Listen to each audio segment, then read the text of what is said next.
Thank you for browsing page 121. Today we're going to jump into the player's handbook and we're going to look at Druid progression at high levels. What the heck does that mean? Well, it means that Druids are limited in going up in high levels, much like Assassins are. And we're going to take a look.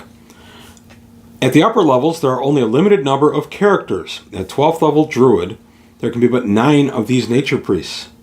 At each such 12th level Druid is the leader of a body of lesser Druids and will have an entourage of 3 of their underlings, i.e. the lowest in experience, 12th level, will have 3 aspirants at 1st level to serve him or her, while the highest in experience will have 3 initiates of the 7th circle, 9th level, and initiates of the 8th and 9th circles are under direct supervision of the 3 Archdruids and the Great Druid respectively. Above all other Druids is a lone figure, the Great Druid, the Supreme Druid who is always attended by 9 initiates of the 9th circle. Note, it is possible that other henchmen and hirelings as well as worshippers will be found with any particular Druid. All servitors of upper level Druids are faithful protectors. They were not otherwise considered henchmen, back when henchmen and hirelings were a big thing in D&D. At such time as a Druid player character attains experience points sufficient to advance him or her to Druid, 12th level, the corresponding powers are gained only if there are currently fewer than 9 other characters of Druid level, or the player character bests one of the 9 Druid level characters in hand-to-hand and spell or hand-to-hand combat.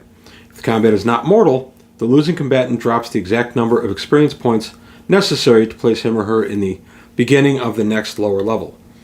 If the player character succeeds, he or she becomes a Druid with full powers, and the former Druid, assuming that in case 2 he loses and lives, becomes initiate of the 9th circle. If the player character loses, he or she remains at lower level and actually has fewer experience points in the bargain. This process is repeated with respect to a Druid becoming an Archdruid, and for an Archdruid becoming the Great Druid. Multiple attempts to move upward are possible as long as the character survives.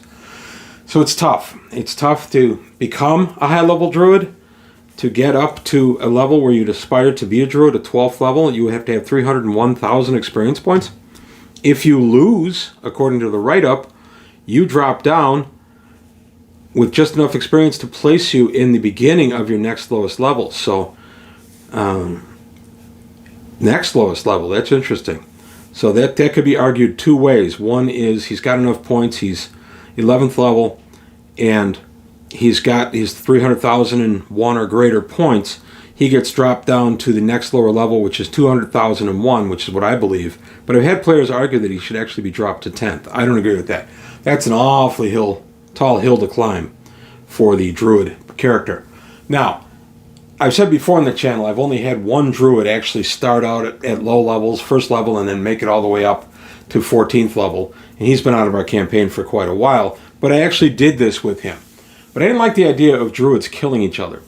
The other thing I've changed, well, I'll go into that in a second, but one thing I've changed in Greyhawk, my Greyhawk, there are multiple groups of Druids. It's not one grand Druid ruling over every single Druid on the planet.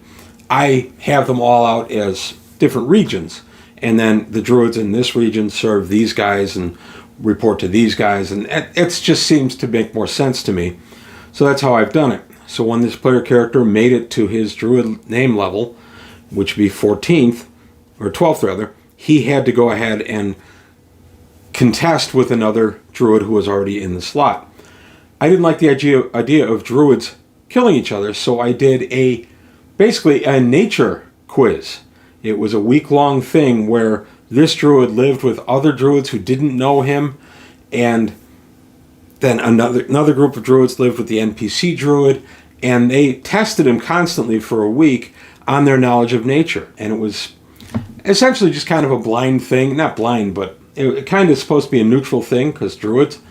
So then at the end of it, I had each side vote, and they tallied up what they had and decided between the 2 who won. This way, nothing lethal, nothing destructive, but still a way to honor the idea behind here. So rather than combat, I just did it as role-playing. That worked really well for me. The player character was the one that won the thing. And all I had him do in the game is I had him throw off 20-siders. I threw 20-siders against him, and I think we did best of 3, and he won the best of 3, so he won the contest. But I was able to explain it, and we role-played it quite a bit, and it was a lot of fun. I'm glad I did it, and I would use that way again. Another way you could do it would be spellcasting, but not at each other, just creating the most magnificent whatever with the spells, the best use, anything like that. If you do melee, it's strictly just melee, no magic allowed, that kind of stuff. So no magic armor class enhancements, no bonuses, weapons, because otherwise it just becomes about who got the better magic items on their way up. Also, when they drop, I only make them drop down 1 point out of 12th level. So in this case, I would make them drop to 300,000 points, and that's it. And they would stall there until they could contest again. And contesting again, I would probably make once a year that they could contest. Now, I would also let the player character continue to accumulate points, just not add them in yet.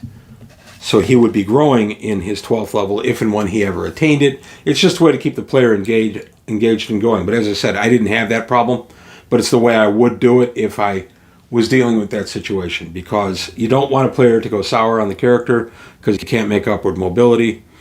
And the way I did it with the nature quiz, I thought was the best way for the player that I had going up in the level, and then for the group as a whole. So the group stayed in the groves during the testing time, and they were friends of his, and they were interviewed by the testers to see what kind of character he was. And I mean character as in D&D, I mean what his character was. Was he a good representative of being a druid? Was he poor? Anything like that. Also, in my Greyhawk campaign, druids are neutral, but I allow them to be neutral good, true neutral, or neutral evil. As long as it doesn't overwhelm the druid end of it, and the good or the evil is the lower end, I've found that's really more dynamic in role-playing. I have 1 or 2 lower-level neutral good druids wandering around my campaign, and any of the other ones have been neutral for the most part. I don't think I've ever had a neutral evil one. But I have used neutral evil ones as NPCs. It can be a lot of fun. So that's really all I have. Now I know that there's levels beyond 15 or 14, the Grand Druid, or the Great Druid rather. I know that there's levels beyond that in Unearthed Arcana, and I will probably handle that in another video dealing with just that material out of Unearthed Arcana, because honestly I've never used that I recall. I've used it as NPCs. I've never had a player character attain the levels necessary to make that a thing. So for right now I'm going to stop on the Druid progression. I don't penalize as harshly as the book recommends. I don't strip them down of what would be 100,000 experience points. That's really stiff. I just make them tally their experience points but not go up in level until such time as they win the challenge. Keeps the character engaged and can be more fun. I had fun with doing this. At 12th, that character actually progressed eventually to become the Great Druid of his group, his sect. And then he was able to cast 7th level spells and all that other good stuff. And unfortunately, it wasn't our campaign a ton longer. After he made 14th level, he moved away, and I didn't see the character again, unfortunately. That was many, many moons ago. But there you have it. It's just an interesting way. It's also interesting this table has a typo. 1.5 million and one. Anything beyond that apparently is the Great Druid, but that progression table continues with Unearthed Arcana. But it's just a way to kind of keep the players engaged and have some fun with it.